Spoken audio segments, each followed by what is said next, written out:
ಸ್ವಾಮಿ ಇಲ್ಲಿಗೆ ಬರೋಕ್ಕಿಂತ ಮುಂಚೆ ನನ್ನ ಫ್ರೆಂಡ್ಸ್ ಎಲ್ಲ ಒಂದು ಪ್ರಶ್ನೆ ಕೇಳ್ತಿದ್ರು. ಯೂಟ್ಯೂಬ್ ಅಲ್ಲಿ ನಾವು ಸಂತರೊಂದಿಗೆ ನಡೆ ಅಂತೆಲ್ಲ ನೋಡಿದ್ವಿ. ಸತೋಪಥಕ್ಕೆ ಹೋಗೋದು, ಕುದುರೆಮುಖಕ್ಕೆ ಹೋಗೋದು ಅದನ್ನೆಲ್ಲ ಅಪ್ಲೋಡ್ ಮಾಡಿದ್ರಿ ನೀವು. ಅದಕ್ಕೆ ನಮ್ಗಳಿಗೂ ಸೇರಕ್ಕೆ ಆಸೆ ಇದೆ ಆಕ್ಚುಲಿ. ಅದು ಏನ್ ಕಾನ್ಸೆಪ್ಟ್ ಇಟ್ಕೊಂಡು ಮಾಡಿದ್ರಿ ನೀವು? ಮತ್ತೆ ಅಲ್ಲಿ ಹೋಗ್ತಾ ಇರೋದೆಲ್ಲ ಗುರುಗಳು ಹೋಗಿದ್ದು ಅಂತ ಹೇಳ್ಬಿಟ್ಟು ಹೇಳಿದಿರ ನೀವು. ಅದೆಲ್ಲ ಅದ್ರ ಬಗ್ಗೆ ಒಂಚೂರು ಪರಿಚಯ ಮತ್ತೆ ಅರಿವು ನಮಗೂ ಕೊಡಿಸ್ಬೇಕಿತ್ತು. ಅಂದ್ರೆ ನಮಗೆ ಮೊದಲು ಇದ್ದದ್ದು ಏನು ಅಂತಂದ್ರೆ ಒಂದು ಹಿಮಾಲಯವನ್ನು ನೋಡಬೇಕು ಅಂತ ಬಹಳ ಆಸೆ ಇತ್ತು ನನಗೆ. ಹಿಮಾಲಯ ಹೇಗೆ ಉಂಟು ಅಂತ. ಅಂದ್ರೆ ಹಿಮಾಲಯಕ್ಕೆ ಹೋಗುವುದಂದ್ರೆ ಅದೊಂದು ಸಾಹಸದ ಕೆಲಸವೇ. ಅಂದ್ರೆ ಸಾಮಾನ್ಯವಾದ ಚಾರಣಕ್ಕಿಂತಲೂ ಕೂಡ ನಿಮಗೆ ಈ ಹಿಮಾಲಯದ ಚಾರಣ ಎನ್ನುವಂಥ ಟ್ರೆಕ್ಕಿಂಗ್ ಎನ್ನುವಂಥದ್ದು ಅದೊಂದು ಹೊಸ ಅನುಭವ. ನಿಮಗೆ ಬೇರೆ ಪರ್ವತವನ್ನು ಬೇರೆ ಗುಡ್ಡಗಳನ್ನು ಹತ್ತಿದಾಗ ಅಲ್ಲಿ ಹತ್ತಲಿಕ್ಕೆ ಆಗೋದಿಲ್ಲ. ಅಲ್ಲಿಯ ವಾತಾವರಣ, ಅಲ್ಲಿಯ ಚಳಿ, ಅಲ್ಲಿಯ ಮಳೆ, ಮತ್ತೆ ಅಲ್ಲಿರುವಂತಹ ಆಕ್ಸಿಜನ್ ಲೆವೆಲ್ ಇದನ್ನೆಲ್ಲ ನೋಡಿಕೊಂಡು ನಮ್ಮ ದೇಹದ ಸ್ವಾಸ್ಥ್ಯ ಹೇಗುಂಟು, ನಮಗೆ ಎಷ್ಟು ಕೆಪಾಸಿಟಿ ಉಂಟು ಅನ್ನೋದ್ರ ಮೇಲೆ ಅದಕ್ಕೆ ಡಿಪೆಂಡ್ ಆಗ್ತದೆ.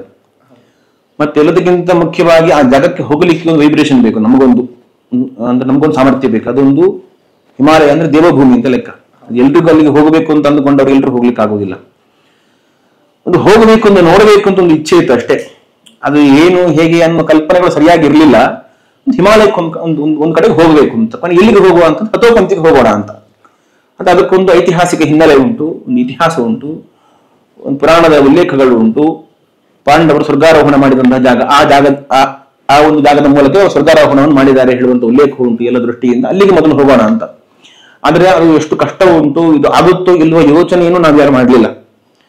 ನಮ್ಮ ಒಟ್ಟಿಗೆ ಒಂದಷ್ಟು ಟೀಮ್ ಇದ್ರು. ಅಂದ್ರೆ ಈ ಹಿಂದೆ ಹೋಗಿ ಬಂದವರೆಲ್ಲ ಅವರೆಲ್ಲರೂ ಕೂಡ ಅವರಿಗೆಲ್ಲ ಅನುಭವ ಇತ್ತು. ಆ ಜಾಗ ಹೇಗಿದೆ, ಎಷ್ಟು ಕಷ್ಟ ಇದೆ ಅಂತ ಅವರಿಗೆಲ್ಲ ಗೊತ್ತಿತ್ತು. ಆದ್ರೆ ಅವ್ರು ಯಾರು ನಮಗೆ ಹೇಗುಂಟು ನಮ್ಗೆ ಅದರ ಬಗ್ಗೆ ಅನುಭವಗಳನ್ನು ಹೇಳಿಲ್ಲ. ಅಂದ್ರೆ ಅದರ ಅನುಭವಗಳನ್ನು ಹೇಳಿಕೊಂಡ್ರೆ ಅಂದ್ರೆ ನಾವು ಹೆದರಬಹುದು ಹೋಗ್ಲಿಕ್ಕೆ ಅಂತ ಹೇಳಿ ಅವ್ರು ನಮ್ಗೇನು ಹೇಳಿಲ್ಲ. ಅಂತ ನಮಗೆ ನೋಡ್ಬೇಕು ಇಚ್ಛೆ ಇತ್ತು ಅಷ್ಟೇ.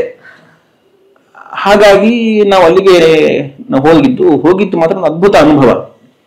ಅದು ಈ ಪ್ರಪಂಚವನ್ನು ಬಿಟ್ಟ ಎಲ್ಲೋ ಬೇರೆ ನಾವು ಒಂದು ಲೋಕದಲ್ಲಿ ಇದ್ದೇವೆ ಅನ್ನುವಷ್ಟು ಅನುಭವ ನಮ್ಗೆ ಕೊಡ್ತದೆ. ಪ್ರಧಾನವಾಗಿ ನಮಗೆ ಯಾವುದು ಸಿಗುದಿಲ್ಲ, ಮೊಬೈಲಲ್ಲಿ ಯಾವುದು ಸಿಗುದಿಲ್ಲ. ಅಲ್ಲಿ ಒಂದು ವಾರಗಳ ಕಾಲ ನಾವು ಅಲ್ಲಿದ್ವಿ ನಾವು. ಅದು ಬೇರೆ ಅನುಭವ, ನಮಗೆ ಏನೂ ಸಿಗುದಿಲ್ಲ ಅಲ್ಲಿ. ರಾತ್ರಿ ಹೊತ್ತು ವಿದ್ಯುತ್ತಿನ ಸಂಪರ್ಕ ಇಲ್ಲ, ಗುಡ್ಡಗಾಡು. ಒಂದು 10 ಕಿಲೋಮೀಟರ್ ಹೋದ್ರೆ ನಿಮ್ಗೆ ಮರವೂ ಸಿಗುದಿಲ್ಲ. ಪೂರ್ತಿ ಓಪನ್ ಸ್ಕೈ ನಿಮ್ಗೆಲ್ಲ ರಾತ್ರಿ ಹೊತ್ತು ಮಲಗುವಾಗೆಲ್ಲ. ಆಮೇಲೆ ಟೆಂಟ್ ಇರ್ತದೆ. ಈಗ ರಾತ್ರಿ ಹೊತ್ತು ಟೆಂಟಿಂದ ಹೊರಗೆ ಬಂದ್ರೆ ಚಳಿ, ಅದು -ಡಿಗ್ರಿ ಚಳಿ. ಮುಂಜಾನೆ ಒಂದು ಒಳ್ಳೆ ಅದ್ಭುತವಾದ ಪರಿಸರ. ನೀವು ಒಂದು ಬಾರಿ ಹಿಮಾಲಯವನ್ನು ಅನುಭವಿಸಿದ್ರೆ ಹೋಗಿ ಮತ್ತೆ ನೀವು ಹಿಮಾಲಯವನ್ನು ಬೇಡ ಅಂತ ನಿಮ್ಮ ಮೈಲಿ ಬರುವುದಿಲ್ಲ. ಮತ್ತೆ ಹೋಗಬೇಕು ಹೇಳುವಂತಹ ಒಂದು ಉತ್ಕಟವಾದ ಇಚ್ಛೆ ನಮ್ಮಲ್ಲಿ ಹುಟ್ಟುತ್ತದೆ. ಅದು ಹಿಮಾಲಯವೇ ಹಾಗೆ ಅದು. ಹಾಗಾಗಿ ಮೊದಲು ಹೋಗಿದ್ದು ನಾವು ಸತೋಪಂಥಿಗೆ ಅಂತ ಹೇಳಿ. ಹಾಗಾಗಿ ಸಂತರ ನಡಿಗೆ ಅಂತೇಳಿ, ಅಂದ್ರೆ ಪಾಂಡವರು ಅಂದ್ರೆ ಸಜ್ಜನರವರು, ಸಂತರ ನಡಿಗೆಯೊಂದಿಗೆ ನಾವು ಕೂಡ ಹೋಗಿದ್ದು ಅಂತೆ, ಸಂತರೊಂದಿಗೆ ಅಂತ ಹೇಳಿ. ಅದೊಂದ್ರೆ ನಾವು ಇಟ್ಟ ಹೆಸರಲ್ಲ, ಮತ್ತೆ ಅದಕ್ಕೆ ಸಂಬಂಧಪಟ್ಟವರು ಹಾಗೆ ಹೆಸರು ಇಟ್ಟು ಸಂತರ ನಡಿಗೆ, ಸಂತರೊಂದಿಗೆ ಸಾಧಕರು ಅಂತ ಹೇಳಿ ಇಟ್ಟು ಅದೊಂದು ಕಾನ್ಸೆಪ್ಟ್ ಅನ್ನ ನಾವು ಆರಂಭ ಮಾಡಿದ್ವಿ. ವಾಸ್ತವಿಕವಾಗಿ ನಾವು ಮೊದಲು ಹೋಗಿದ್ದು ಹಿಮಾಲಯಕ್ಕೆ ಮೊದಲನೇ ಬಾರಿ ಹೋಗಿದ್ದು. ಮತ್ತೆ ಇನ್ನೊಮ್ಮೆ ಹೋಗ್ತೇವೆ ಅಂತ ಅಂದ್ಕೊಂಡು ಹೋಗಿದ್ದಲ್ಲ, ನಾವು ಸುಮ್ಮನೆ ಹೋಗಬೇಕು ಅಂತ ಹೋಗಿದ್ದು. ಅದಾದ್ಮೇಲೆ ಒಂದು ಬಾರಿ ಹೋದ್ಮೇಲೆ ಮತ್ತೆ ಹೋಗ್ಬೇಕು ಹೇಳುವಂತಹ ಆ ತುಡಿತ ಹೆಚ್ಚಾಗ್ತದೆ. ಇಲ್ಲ ಇನ್ನೊಂದ್ ಸರ್ತಿ ಹೋಗಬೇಕು, ವರ್ಷ ಹೋಗ್ಬೇಕು ಅಂತ ಅನ್ಸುತ್ತೆ. ಹಾಗೆ ಆಗುತ್ತೆ. ಸಾಮಾನ್ಯ ನೀವು ಬೇಕಾದ್ರೆ ಬೇರೆಯವ್ರು ಯಾರು ಬೇಕಾದ್ರೆ ಕೇಳಿ ಹಿಮಾಲಯಕ್ಕೆ ಹೋಗುವವರನ್ನ, ಅವ್ರು ವರ್ಷ ಹೋಗ್ತಾರೆ. ಅವರು ಅದು ಹಿಮಾಲಯವೇ ಹಾಗೆ, ಅದು ನಮ್ಮನ್ನು ಹೇಳ್ಕೊಂಡು ಹೋಗುತ್ತೆ ಅಲ್ಲಿಗೆ ಹೋಗ್ಬೇಕಾದ್ರೆ. ಅದಾದ್ಮೇಲೆ ನಾವು ಒಂದು 2 ವರ್ಷ ಬಿಟ್ಟು, ನಾವು 4 ವರ್ಷ ಬಿಟ್ಟು ನಾವು ಹೋಗಿದ್ದು ನಿಮಗೆ ಇದು ಲಡಾಖಿಗೆ, ಲಡಾಖಿಗೆ ಹೋಗಿದ್ದು. ಸಿಂಧೂ ನದಿಯನ್ನು ಸ್ನಾನ ಮಾಡಬೇಕು ಅಂತ. ಅದು ಕೂಡ ಹಿಮಾಲಯದ ಬೆಲ್ಟ್ ಅದೆಲ್ಲವೂ ಕೂಡ. ಅದು ಕೂಡ ಒಂದು ಅದ್ಭುತ ಅನುಭವ. ಲಡಾಖ್ ಅದೊಂದು ಅದ್ಭುತವಾದಂತಹ ಪ್ರದೇಶ, ಸಿಂಧೂ ನದಿ ಹರಿಯುವಂತ ಜಾಗ ಅದು. ಅಲ್ಲಿ ಒಂದು ವಾರ ನಾವು ಇದ್ದೇವೆ ನಾವು.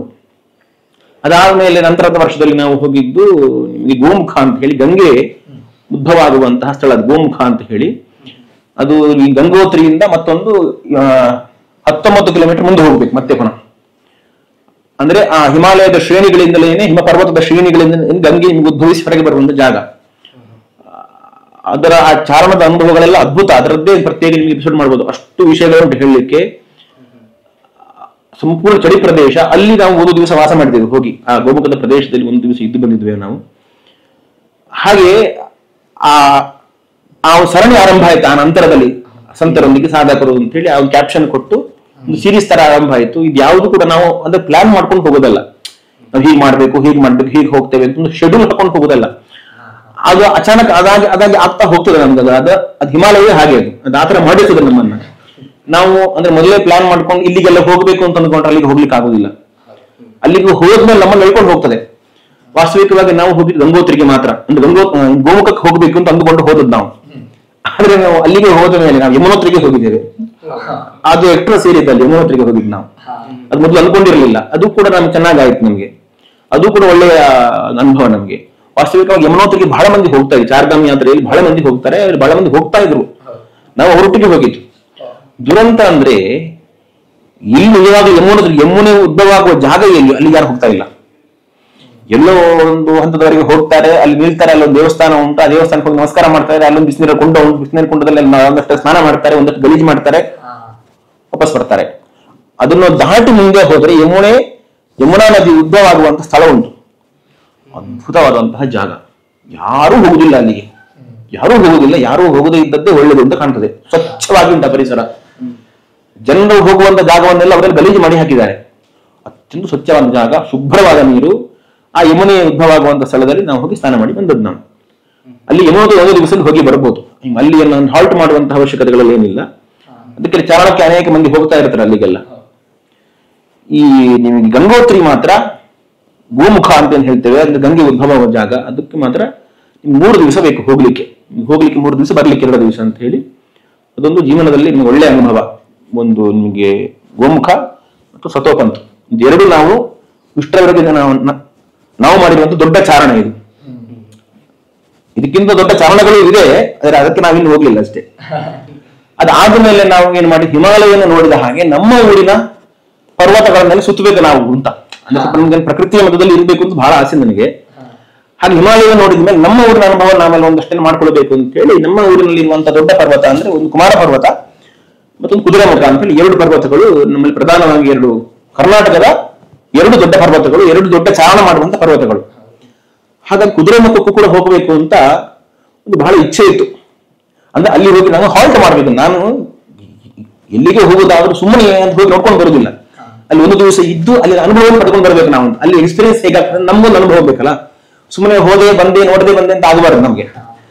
ಆದರೆ ಕುದುರೆಮುಖದಲ್ಲಿ ಯಾರಿಗೂ ಕೂಡ ನಮ್ಗೆ ವಾಸ್ತವಕ್ಕೆ ನಮ್ಗೆ ಅನುಮತಿ ಕೊಡುವುದಿಲ್ಲ. ಕೊನೆಗೆ ವಿಶೇಷವಾಗಿ ಅದಕ್ಕೆ ಪರ್ಮಿಷನ್ ತಗೊಂಡು ಫಾರೆಸ್ಟ್ ಡಿಪಾರ್ಟ್ಮೆಂಟ್ ಇಂದ ನಮಗೆ ವಾಸ್ತವಕ್ಕೆ ಫಾರೆಸ್ಟ್ ನವರೇ ನಮ್ಗೆ ಅನುಮತಿ ಮಾಡಿ ಕೊಟ್ಟರು. ನಾವು ಒಂದು ದಿವಸ ವಾಸ್ತವ್ಯ ಮಾಡಿದ್ವಿ ನಾವು. ಈ ಕುದುರೆಮುಖದ ಉಲ್ಲೇಖ ಏನು, ಇದಕ್ಕೆ ಐತಿಹ್ಯ ಏನು ಅಂತ ಹೇಳಿ, ಕುದುರೆಮುಖ ಅಂತ ನಿಮ್ಗೆ ಹೆಸರು ಹೇಳುವ ರೀತಿಯಲ್ಲಿ ಕುದುರೆಮುಖ ಅಂದ್ರೆ ಹಯಗ್ರೀವ ದೇವರೇ ಆ ಪರ್ವತದ ಆ ಆಕಾರವೇ ಕುದುರೆಮುಖದಾಗ ಉಂಟು. ಅದು ನಿಮಗೆ ಅಲ್ಲಿಗೆ ಹೋದಾಗ ನಿಮ್ಗೆ ಬೇಕಾದ ಡ್ರೋನ್ ಶಾಟ್ ಅಲ್ಲಿ ಅದರ ವಿಡಿಯೋ ತೆಗೆದು ಗೊತ್ತಾಗ್ತದೆ. ನಮ್ಮ ವಿಡಿಯೋ ಫುಟೇಜ್ ಎಲ್ಲ ಇದೆ. ಈ ಪರ್ವತದ ಐತಿಹ್ಯ ಏನು ಅಂತಂದ್ರೆ ಪ್ರಧಾನವಾದ 3 ನದಿಗಳು ಹುಟ್ಟುವಂತ ಜಾಗ ಅದು. ತುಂಗ, ಭದ್ರಾ ಹಾಗೂ ನೇತ್ರಾವತಿ. ಆ ಕುದುರೆಮುಖಕ್ಕೆ ವರಾಹ ಪರ್ವತ ಅಂತ ಹೆಸರು ಉಂಟು. ವರಾಹ ಪರ್ವತವೂ ಹೌದು, ಕುದುರೆಮುಖವೂ ಹೌದು, 2 ಹೆಸರು ಉಂಟು.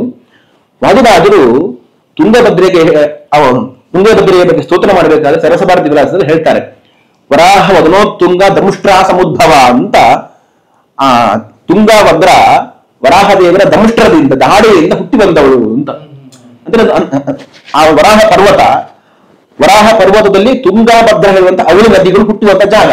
ಮುಂದೆ ಅದು ನಿಮಗೆ ಸಂಗಮ ಆಗಿ ನಿಮ್ಗೆ ಅದು ತುಂಗಭದ್ರ ಅಂತ ಆಗ್ತದೆ. ಅಲ್ಲಿ ಇನ್ನೊಂದು ಬದಿಯಲ್ಲಿ ನೇತ್ರಾವತಿ ನದಿ ಅದು ಹುಟ್ಟುವಂತ ಜಾಗ. ತುಂಗಭದ್ರ ವರಾಹ ದೇವರ ದಾಡೆಯಿಂದ ಹುಟ್ಟಿದ್ದು ಅಂತ ಐತಿಹ್ಯ. ನೇತ್ರಾವತಿ ವರಾಹ ದೇವರ ಕಣ್ಣಿನ ಧಾರೆ. ಅದು ಅಂದ್ರೆ ಅದು ಅಶ್ರುಧಾರೆ ಅಂತ. ವರಾಹ ದೇವರ ಅದು ಆನಂದ ಅಶ್ರುಧಾರೆ, ಅದು ನೇತ್ರಾವತಿಯಾಗಿ ಹರಿದದ್ದು ಅಂತ ವಾದಿರಾಜ ತೀರ್ಥ ಪ್ರಬಂಧದಲ್ಲಿ ಅದನ್ನು ಉಲ್ಲೇಖ ಮಾಡ್ತಾರೆ. ವರಾಹ ನಯನಾಧಾರ ಧಾರ ನೇತ್ರಾವತಿ ಸರಿತು ಅಂತ ಹೇಳಿ, ಅದು ವರಾಹ ದೇವರ ಅಶ್ರುಧಾರೆ, ಕಣ್ಣಿನ ಧಾರೆ ಅದು ಅಂತ ಹೇಳಿ. ಹಾಗೆ ಆ ಸ್ಥಳ 3 ನದಿಗಳು ಉದ್ಭವ ಆಗುವಂತ ಆ ವರಾಹ ಪರ್ವತದ ಪ್ರದೇಶಕ್ಕೆ ನಾವು ಹೋಗಿದ್ದು. ಅಲ್ಲಿ ಹೋಗಿ ಒಂದು ದಿವಸ ವಾಸ್ತವ್ಯ ಮಾಡಿದ್ದು. ಅಲ್ಲಿ ಹೋಗಿ ಸ್ನಾನವನ್ನು ಮಾಡಿದ ಅನುಭವ ನಮಗೆ ಬಹಳ ಅದ್ಭುತವಾದ ಅನುಭವ. ವಿಡಿಯೋಗಳಲ್ಲಿ ನರೇಟ್ ಮಾಡ್ತಾ ಇರ್ಬೇಕಾದ್ರೆ ನಮ್ಮನ್ನೇ ಜೊತೆ ಕರ್ಕೊಂಡು ಹೋಗ್ತಾ ಇದ್ದೀರಿ ಅನ್ನಂಗೆ ಅಷ್ಟು ಚೆನ್ನಾಗಿ ಹೇಳಿದಿರ. ಅದೊಂದು ಹೇಳ್ಬೇಕು ಅಂತ ಎಲ್ಲ ಹುಡುಗರು ಹೇಳ್ತಿದ್ದಾರೆ. ತುಂಬಾ ಖುಷಿ ಆಗಿದೆ ಸ್ವಾಮಿ. ಮುಂದೆ ಇದೇ ತರ ಹುಡುಗರು ಬರ್ಬೇಕು ಅಂತಂದ್ರೆ ಏನ್ ಮಾಡ್ಬೋದು ಸ್ವಾಮಿ? ನಮ್ಗೆ ಎಷ್ಟೊಂದ್ ಜನಕ್ಕೆ ಆಸಕ್ತಿ ಇದೆ ಗುರುಗಳ ಜೊತೆ ಹೋಗ್ಬೇಕು ಅಂತ ಹೇಳ್ಬಿಟ್ಟು. ಅದಕ್ಕೆ ವಾಸ್ತವಿಕವಾಗಿ ಇಂಥ ಟ್ರೆಕ್ಕಿಂಗ್ ಅಲ್ಲಿ ಹೋಗ್ಬೇಕಾದ್ರೆ ತುಂಬಾ ಜನವನ್ನು ಸೇರಿಸ್ಕೊಂಡು ಹೋಗ್ಲಿಕ್ಕೆ ಆಗೋದಿಲ್ಲ. ಅಂದ್ರೆ ಕೆಲವೊಂದು ಲಿಮಿಟೇಷನ್ಸ್ ಇರ್ತದೆ. ಈಗ ಒಂದು ಪರ್ವತ ಶ್ರೇಣಿಗಳಲ್ಲಿ ವಾಸ ಮಾಡ್ಲಿಕ್ಕೆ ತುಂಬಾ ಜನರ ಅನುಮತಿ ಇರುವುದಿಲ್ಲ. ಹಾಗಾಗಿ ನಾವು ಎಲ್ಲರನ್ನು ಕರ್ಕೊಂಡು ಹೋಗ್ತೀವಿ ಬನ್ನಿ ಅಂದ್ರೆ ಆಗುದಿಲ್ಲ. ಬೇರೆ ಯಾತ್ರೆಯನ್ನು ಮಾಡಿದ ರೀತಿಯಲ್ಲಿ ಟ್ರೆಕ್ಕಿಂಗ್ ಅನ್ನು ಮಾಡ್ಲಿಕ್ಕೆ ಆಗುದಿಲ್ಲ. ಲಿಮಿಟೇಷನ್ ಮಾಡ್ಕೊಂಡು ಹೋಗ್ಬೋದು ನಾವು. ಅಲ್ಲಿ ಇರುವಂತಹ ವ್ಯವಸ್ಥೆಗಳು ಹೇಗಿರುತ್ತೋ ಹಾಗೆ ಹೋಗ್ಬೋದು. ಅಂದ್ರೆ ನಿಮಗೆ ಹೋಗ್ಬೇಕು ಅಂತ ಇಚ್ಛೆ ನಾನು ಖಂಡಿತವಾಗಿ ಬರ್ತೇನೆ. ಯಾರೆಲ್ಲ ಬರಬೇಕಂತ ಇಚ್ಛೆ ಅಂತ ಎಲ್ರು ಬರ್ಬೋದು. ಅದು ಎಲ್ರು ಒಟ್ಟಿಗೆ ಬೇರೆ ಕರ್ಕೊಂಡು ಹೋಗ್ಲಿಕ್ಕೆ ಆಗುದಿಲ್ಲ. ಈಗಿನ ಯುವಕರಿಗೆ ಈ ಟ್ರೆಕ್ಕಿಂಗ್ ಮಾಡುವಾಗೆಲ್ಲ ಕುಮಾರ ಪರ್ವತ ಹತ್ತೋದಲ್ಲದೆ ಅದರದ ವೈಶಿಷ್ಟ್ಯತೆಯನ್ನು ಹೇಳಿದ್ವಿ. ಹಾಗೆ ದೇವಭೂಮಿ ಆಗಿರುವ ಹಿಮಾಲಯ ಪರ್ವತದ ಬಗ್ಗೆ ಹೇಳಿದ್ವಿ. ಹಾಗೆ ಇನ್ನೊಂದು ಭೂಲೋಕ ವೈಕುಂಠ ಅಂತ ಹೇಳೋದು ನಮ್ಮ ತಿರುಪತಿ ತಿಮ್ಮಪ್ಪನಿಗೆ ಶ್ರೀಮಠದಿಂದ ಹೋಗಿರುವ ಒಂದಷ್ಟು ಆಭರಣಗಳು, ಅದರ ಬಗ್ಗೆ ವಿವರಿಸಿದ್ದಾರೆ. ಶ್ರೀನಿವಾಸನಿಗೂ ವಾದರಾಜರಿಗೂ ಒಂದು ಅವಿನಾಭಾವ ಸಂಬಂಧ. ಅದು ಎಷ್ಟು ಸಂಬಂಧ ಅಂತ ಹೇಳಿದ್ರೆ, ಒಂದು ತಾಯಿಗೆ ಮಗುವಿನ ಮೇಲೆ ಎಷ್ಟು ಪ್ರೀತಿ ಇರುತ್ತೋ ಅಷ್ಟು ಪ್ರೀತಿ ಶ್ರೀನಿವಾಸನಿಗೆ ವಾದರಾಜನ ಮೇಲೆ ಇತ್ತು ಅಂತ ಹೇಳ್ಬೋದು. ವಾದಿರಾಜರು ಗಂಡಕಿ ನದಿಯಲ್ಲಿ ಸ್ನಾನ ಮಾಡಬೇಕಾದ್ರೆ, ಅವರು ಗಂಡಕಿ ನದಿಯಲ್ಲಿ ಮುಳುಗಿ ಹೇಳಬೇಕಾದ್ರೆ ಮೈಗಳಿಗೆಲ್ಲ ಅವರಿಗೆ ಸಾಲಿಗ್ರಾಮ ಅಂಟಿಕೊಂಡಿದಂತೆ. ಆ ಸಾಲಿಗ್ರಾಮಗಳನ್ನು ಸಂಗ್ರಹಿಸಿ ವಾದಿರಾಜರು ಒಂದು ಮಾಲೆಯನ್ನು ಮಾಡಿದರು. ಸುವರ್ಣದಲ್ಲಿ ಕಟ್ಟಿ ಅದನ್ನು ಬಂಗಾರದಲ್ಲಿ ಕಟ್ಟಿ ಒಂದು ಸಾಲಿಗ್ರಾಮ ಹಾರವನ್ನು ಮಾಡಿದರು. ಈ ಹಾರವನ್ನು ಶ್ರೀನಿವಾಸನಿಗೆ ಸಮರ್ಪಣೆ ಮಾಡಬೇಕು ನಾನು ಅಂತ ಅಂದುಕೊಂಡು ವಾದಿರಾಜರು ತಿರುಪತಿಗೆ ಹೊರಟರು. ಯಾತ್ರೆಗೆ ಹೊರಟಾಗ ತಿರುಪತಿಯ ಬೆಟ್ಟ ಸಂಪೂರ್ಣವಾಗಿ ಅವರಿಗೆ ಸಾಲಿಗ್ರಾಮ ಶಿಲೆಯಾಗಿ ಕಂಡಿತು. ಸಾಲಿಗ್ರಾಮ ಶಿಲೆ ಅಂದರೆ ಅದು ದೇವರ ಸನ್ನಿಧಾನ ಇರುವಂತಹ ಒಂದು ಪ್ರತೀಕ ಅದು. ಹಾಗಾಗಿ ಅದನ್ನ ಮೆಟ್ಟುಕೊಂಡು ಹೋಗಬಾರದು ಅಂತ ಹೇಳಿ ವಾದಿರಾಜರು ಇಡೀ ಪರ್ವತವನ್ನ, ಶ್ರೀನಿವಾಸನ ಪರ್ವತವನ್ನ ಮಂಡಿಯಲ್ಲಿ ಊರಿಕೊಂಡು ಬೆಟ್ಟವನ್ನು ಹತ್ತಿದ್ರು ಹೇಳುವಂತ ಇತಿಹಾಸ ಉಂಟು. ಇವತ್ತಿಗೂ ಕೂಡ ಅಲ್ಲಿ ಆ ಜಾಗಕ್ಕೆ ಅದು ಅದಕ್ಕೊಂದು ಆ ಪರ್ವತಕ್ಕೆ ಹೆಸರು ಉಂಟು. ಚಂದ್ರಗಿರಿಯಲ್ಲಿ ಇನ್ನ ಹೆಸರು ಚಂದ್ರಗಿರಿಯಲ್ಲಿ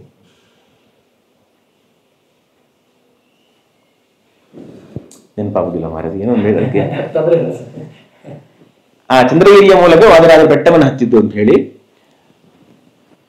ಬೆಟ್ಟವನ್ನು ಹತ್ತಿ ಅಲ್ಲಿ ಹೋಗಬೇಕಾದ್ರೆ ದೇವಸ್ಥಾನಕ್ಕೆ ಬಾಗಿಲು ಹಾಕಿತ್ತು. ವಾದರಾಜರಿಗೆ ದೇವರ ದರ್ಶನ ಆಗಲಿಲ್ಲ.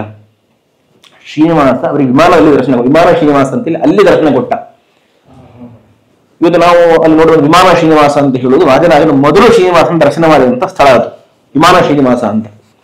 ಅದಾದ ಮೇಲೆ ಅಲ್ಲಿ ಅರ್ಚಕರಿಗೆ ಸೂಚನೆ ಆಯಿತು, ಪ್ರೀತಿಗಳು ಬರೆದಿದ್ದಾರೆ, ಅವರಿಗೆ ನೀವು ದರ್ಶನ ಮಾಡಿಸಬೇಕು, ನನ್ನ ಸನ್ನಿಧಾನದ ಬುಡದಲ್ಲಿ ಇರುವಂತಹ ಒಂದು ಪ್ರತಿಮೆಯನ್ನು ಅವರಿಗೆ ಕೊಡಬೇಕು ಅಂತ ಹೇಳಿ ಅಲ್ಲಿ ಅರ್ಚಕರಿಗೆ ಸೂಚನೆ ಆಯಿತು. ಅದರಂತೆ ಅರ್ಚಕರು ಬಂದು ಶ್ರೀನಿವಾಸನ ದರ್ಶನವನ್ನು ಮಾಡಿಸಿ ವಾದಿರಾಜರು ಅಲ್ಲಿಗೆ ಹೋದಾಗ ಸಾಲಿಗ್ರಾಮ ಹಾರವನ್ನು ಸಮರ್ಪಣೆ ಮಾಡಬೇಕು ಅಂತ ತೆಗೆದುಕೊಂಡು ಹೋಗಿದ್ದಾರೆ. ವಾದಿರಾಜರ ಕೈಯಲ್ಲಿದ್ದ ಸಾಲಿಗ್ರಾಮ ಹಾರವನ್ನು ಕಂಡು ಶ್ರೀನಿವಾಸನಿಗೆ ಸಂತೋಷ ಆಗಿ ಅವನೇ ತಲೆ ಬಾಗಿಸಿದ ಅಂತ ಉಂಟು. ನನಗೆ ಹಾರವನ್ನು ಹಾಕು ಅಂತ ಸಂತೋಷದಿಂದ ತಲೆ ಬಾಗಿಸಿದ ಅಂತ ಹೇಳಿ ವಾದಿರಾಜರ ಜೀವನ ಚರಿತ್ರೆಯನ್ನು ಉಲ್ಲೇಖ ಮಾಡ್ತಾರೆ. ಸ್ವತಃ ವಾದಿರಾಜರೇ ಆ ಸಾಲಿಗ್ರಾಮ ಹಾರವನ್ನು ಅರ್ಪಣೆ ಮಾಡಿದರು ಅಂತ. ನಂತರದಲ್ಲಿ ಶ್ರೀನಿವಾಸನ ಬುಡದಲ್ಲಿ ಇಟ್ಟು ಪೂಜೆ ಮಾಡ್ತಾ ಇದ್ದಂತಹ ಬಂಗಾರದ ಪ್ರತಿಮೆಯನ್ನು, ಸುವರ್ಣ ಶ್ರೀನಿವಾಸ ದೇವರ ಪ್ರತಿಮೆಯನ್ನ ವಾದಿರಾಜರು ಸ್ವೀಕಾರ ಮಾಡ್ತಾರೆ. ಆ ಪ್ರತಿಮೆ ಇವತ್ತಿಗೂ ಕೂಡ ನಮ್ಮ ಮಠದ ಪೀಠದಲ್ಲಿ ಇಟ್ಕೊಂಡು ನಾವು ಪೂಜೆ ಮಾಡ್ತಾ ಇದ್ದೇವೆ. ಶ್ರೀನಿವಾಸ ದೇವರ ಪ್ರತೀಕವನ್ನ, ಅದು ಬಂಗಾರದ ಪ್ರತಿಮೆ ಸಂಪೂರ್ಣವಾಗಿ ಶ್ರೀ ಭೂಸ್ವಾಮಿ ಶ್ರೀನಿವಾಸ ದೇವರು. ಹಿಂದೆ ಎಲ್ಲ ಹೇಗೆ ಅಂತ ಹೇಳಿದ್ರೆ ಎಲ್ರಿಗೂ ಕೂಡ ತಿರುಪತಿ ಯಾತ್ರೆಯನ್ನು ಮಾಡ್ಲಿಕ್ಕೆ ಆಗ್ತಾ ಇರಲಿಲ್ಲ, ಅಷ್ಟು ದೀರ್ಘವಾದ ಯಾತ್ರೆಯನ್ನು ಮಾಡ್ಲಿಕ್ಕೆ ಆಗ್ತಾ ಇರಲಿಲ್ಲ. ಹಾಗಾಗಿ ಯಾರಿಗೆ ತಿರುಪತಿ ಯಾತ್ರೆಗೆ ಹೋಗಬೇಕು ಅಂತ ಇಚ್ಛೆ ಇತ್ತು, ಯಾರಿಗೆ ಹರಿಕೆ ಬಾಕಿ ಇತ್ತು ಅಂತವರು ಸೋದೆಗೆ ಬಂದು ಅಥವಾ ಸೋದೆ ಮಠಕ್ಕೆ ಬಂದು, ಸ್ವಾಮಿಗಳು ಇರ್ತಾರೆ ಅಲ್ಲಿಗೆ ಬಂದು ಅಲ್ಲಿಗೆ ಹಾಕುವಂತಹ ಮುಡಿ ಕಾಣಿಕೆಯನ್ನು ಇಲ್ಲಿ ಬಂದು ಸಮರ್ಪಣೆ ಮಾಡ್ತಾ ಇದ್ರು. ಈಗ ಅಲ್ಲಿಗೆ ನಾವು ಹರಿಕೆ ಹೇಳ್ಕೊಂಡಿದ್ರೆ, ತಿರುಪತಿ ಯಾತ್ರೆ ಮಾಡ್ತೀವಿ ಅಂತ ಹರಿಕೆ ಹೊತ್ತುಕೊಂಡಿದ್ರೆ ಇಲ್ಲಿಗೆ ಬಂದು ಇಲ್ಲಿ ಕಾಣಿಕೆ ಸಮರ್ಪಣೆ ಮಾಡಿದ್ರೆ ತಿರುಪತಿ ಯಾತ್ರೆ ಸಮರ್ಪಣೆ ಆಗ್ತಾ ಇತ್ತು ಅಂತ ಒಂದು ಐತಿಹ್ಯ ಇತ್ತು, ಅದು ಆಗ್ತಾ ಇತ್ತು. ಇವಾಗೆಲ್ಲ ಎಲ್ರಿಗೂ ಕೂಡ ಹೋಗುವ ಅವಕಾಶ ಉಂಟು, ಎಲ್ಲರೂ ತಿರುಪತಿಗೆ ಹೋಗ್ತಾ ಇದ್ದಾರೆ. ಹಾಗಾಗಿ ಅಂದ್ರೆ ತಿರುಪತಿಗೆ ಹೋಗಬೇಕಾದ್ರೆ ಇಲ್ಲಿಗೆ ಬಂದು ಸಮರ್ಪಣೆ ಮಾಡಿದ ಇತಿಹಾಸವು ನಮ್ಮಲ್ಲಿ ಹಿಂದೆ ಇತ್ತು. ಈಗ ಎಲ್ಲರೂ ಹೇಳೋ ತರ ದೇವರ ಮೇಲೆ ಭಕ್ತಿ ಹೇಗಿದೆ ಅನ್ನೋದ್ರಿಂದ ಭಕ್ತರಿಂದ ಕಲಿಬೇಕು ಅನ್ನಂಗೆ ವಾದಿರಾಜರ ಮೇಲೆ ವಿಷ್ಣುವರ್ಧನಿಗೆ ಭಕ್ತಿ ಇತ್ತು. ಆದ್ರೆ ವಾದಿರಾಜರು ತಿರುಪತಿ ತಿಮ್ಮಪ್ಪನ ಹೇಗೆ ನೋಡಿರೋದು ಕೇಳಿ ಬಹಳ ಖುಷಿ. ಮುಂದೆ ಕ್ಷೇತ್ರದ ಬಗ್ಗೆ, ಈ ಸೋದೆ ಕ್ಷೇತ್ರದ ಬಗ್ಗೆ ಒಂದು ಕ್ವೆಶನ್ ಇತ್ತು. ಅದೇ ಹೇಗೆ ಅಂತಂದ್ರೆ, ರಮಾ ತ್ರಿವಿಕ್ರಮ ಉತ್ಸವದ ದಿನ ಭೂತರಾಜರ ಪೂಜೆ ಆಗುತ್ತಾ ಇಲ್ವಾ, ಅಥವಾ ಎಷ್ಟೋ ಜನಕ್ಕೆ ಒಂದಿನ ಪೋಸ್ಟ್ಪೋನ್ ಆಗುತ್ತೆ, ಅಥವಾ ಇರೋದೇ ಇಲ್ಲ ಅಂತ ಒಂದು ಕ್ವೆಶನ್ ಇದೆ. ಇಲ್ಲ, ಹಾಗಿಲ್ಲ. ಇಲ್ಲಿ ಉತ್ಸವದ ಸಂಪೂರ್ಣ ಜವಾಬ್ದಾರಿ ತ್ರಿವಿಕ್ರಮ ದೇವರ ಉತ್ಸವದ ಹಾಗೂ ವಾದರಾಜರ ಆರಾಧನೆಯ ಸಂಪೂರ್ಣ ಜವಾಬ್ದಾರಿ ಭೂತರಾಜರದ್ದು ಅನ್ನುವ ನಂಬಿಕೆ ನಮ್ಮಲ್ಲಿ. ಸಂಪೂರ್ಣ ಅವರೇ ಮುಂದೆ ನಿಂತು ಎಲ್ಲವೂ ನಡೆಸುವರು ಭೂತರಾಜರು ಅಂತ. ಹಾಗಾಗಿ ಇಲ್ಲಿ ನಮ್ಮಲ್ಲಿ ಒಂದು ಗಾಲಿ ಮುಹೂರ್ತ ಅಂತ ನಾವು ಮಾಡ್ತೇವೆ. ಅಂದ್ರೆ ಉತ್ಸವ ಆರಂಭ ಆಗುವ ಮೊದಲು ಗಾಲಿ ಮುಹೂರ್ತ ಅಂತಂದ್ರೆ ರಥವನ್ನ ಹೊರಗೆ ತಂದಿಟ್ಟು ಮುಹೂರ್ತವನ್ನು ನಾವು ಪೂಜೆಯನ್ನು ಮಾಡ್ತೇವೆ. ಅಲ್ಲಿಂದ ಉತ್ಸವದ ಪೂರ್ವ ತಯಾರಿ ಕೆಲಸಗಳೆಲ್ಲ ಆರಂಭ ಆಗ್ತದೆ. ಅದಾದ್ಮೇಲೆ ಅರಳು ಮುಹೂರ್ತ ಅಂತ ಆಗ್ತದೆ. ಈ ಉತ್ಸವಕ್ಕೆ ಬೇಕಾದ ಅರಳನ್ನು ತಯಾರು ಮಾಡ್ತೇವೆ, ನಾವು ಮಠದಲ್ಲಿ ತಯಾರು ಮಾಡ್ತೇವೆ. ಹೀಗೆ ಒಂದೊಂದು ಪ್ರಕ್ರಿಯೆಗಳು ಆರಂಭ ಆಗ್ತದೆ ಉತ್ಸವಕ್ಕೆ. ಯಾವತ್ತು ಗಾಲಿ ಮುಹೂರ್ತ ಆಗ್ತದೋ ಅವತ್ತಿನಿಂದ ಭೂತರಾಜರಿಗೆ ಪ್ರದೋಷಕಾಲದಿಂದ ಆಗುವಂತಹ ವಿಶೇಷ ಪೂಜೆ ಇರುವುದಿಲ್ಲ. ಕಾರಣ ಏನು ಅಂದ್ರೆ ಭೂತರಾಜರು ವಾದಿರಾಜರ ಸೇವೆಯಲ್ಲಿಯೇ ಅವರು ಯಾವಾಗ ನಿರತರಾಗಿರ್ತಾರೆ. ಹಾಗಾಗಿ ಉತ್ಸವ ಮುಗಿಯುವ ತನಕ ನನಗೆ ಯಾವ ವಿಶೇಷ ಪೂಜೆ ನನಗೆ ಬೇಡ ಅಂತ ಹೇಳಿ ಅವರಿಗೆ ವಿಶೇಷ ಪೂಜೆ ಇರುವುದಿಲ್ಲ. ಯಾವಾಗ ಉತ್ಸವ ಮುಗಿಯುವವರೆಗೆ.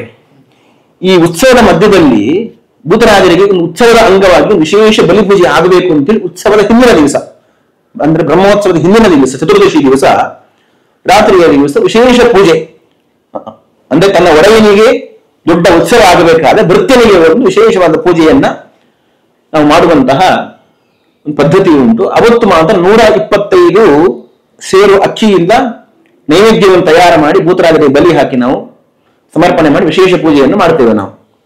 ಅದು ಉತ್ಸವದಲ್ಲಿ ಆಗುವಂತಹ ವಿಶೇಷ ಭೂತರಾಜರ ಪೂಜೆ. ಅದು ಉತ್ಸವದ ದಿವಸ ಅಲ್ಲ. ಉತ್ಸವದ ದಿವಸ ಭೂತರಾಜರು ಅವರು ಸೇವೆ ಸ್ವೀಕಾರ ಮಾಡ್ಕೊಳ್ಳುವುದು ಅಂದ್ರೆ ಅವರಿಗಾಗಿ ಮಾಡ್ಕೊಳ್ಳುವುದಿಲ್ಲ. ಅವರು ಅದೆಲ್ಲವೂ ಕೂಡ ದೇವರಿಗಾಗಿ ಗುರುಗಳಿಗಾಗಿ ಮಾಡಿಕೊಳ್ಳುವಂತ ಸೇವೆ ಅವರದ್ದು.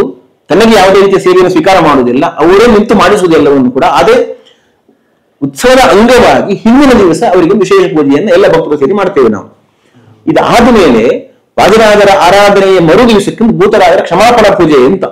ಅಂದ್ರೆ ಈ ಸೇವೆಯಲ್ಲಿ ಈ ಕೈಂಕರ್ಯದಲ್ಲಿ ಏನಾದ್ರೂ ಅಪರಾಧಗಳಾಗಿರ್ಬೋದು, ನಮ್ಮಿಂದ ಮನುಷ್ಯ ಸಹಜ ಬುದ್ಧಿಯಿಂದ ಏನಾದ್ರೂ ತಪ್ಪುಗಳಾಗಿರಬಹುದು. ಆ ತಪ್ಪನ್ನ ಮನ್ನಿಸಬೇಕು ಅಂತ ನಾವೆಲ್ಲ ಸೇರಿ ಭೂತರಾಜರಲ್ಲಿ ಪ್ರಾರ್ಥನೆ ಮಾಡಿ ಒಂದು ವಿಶೇಷ ಭೂತರಾಜರ ಪೂಜೆ ಕ್ಷಮಾಪಣಾ ಪೂಜೆ ಅಂತ ನಾವು ಕೊನೆಯಲ್ಲಿ ಮಾಡ್ತೇವೆ. ಅಲ್ಲಿಂದ ಮತ್ತೆ ನಿರಂತರವಾಗಿ ಭೂತರಾಜರ ಪೂಜೆ ಆಗ್ತದೆ. ಅಲ್ಲಿವರೆಗೆ ಭೂತರಾಜರ ಪೂಜೆ ಇರುವುದಿಲ್ಲ. ಇನ್ನು ಉತ್ಸವದ ದಿವಸ ಅಂತೂ ಭೂತರಾಜರ ವಿಶೇಷ ಪೂಜೆ ಇರುವುದೇ ಇಲ್ಲ.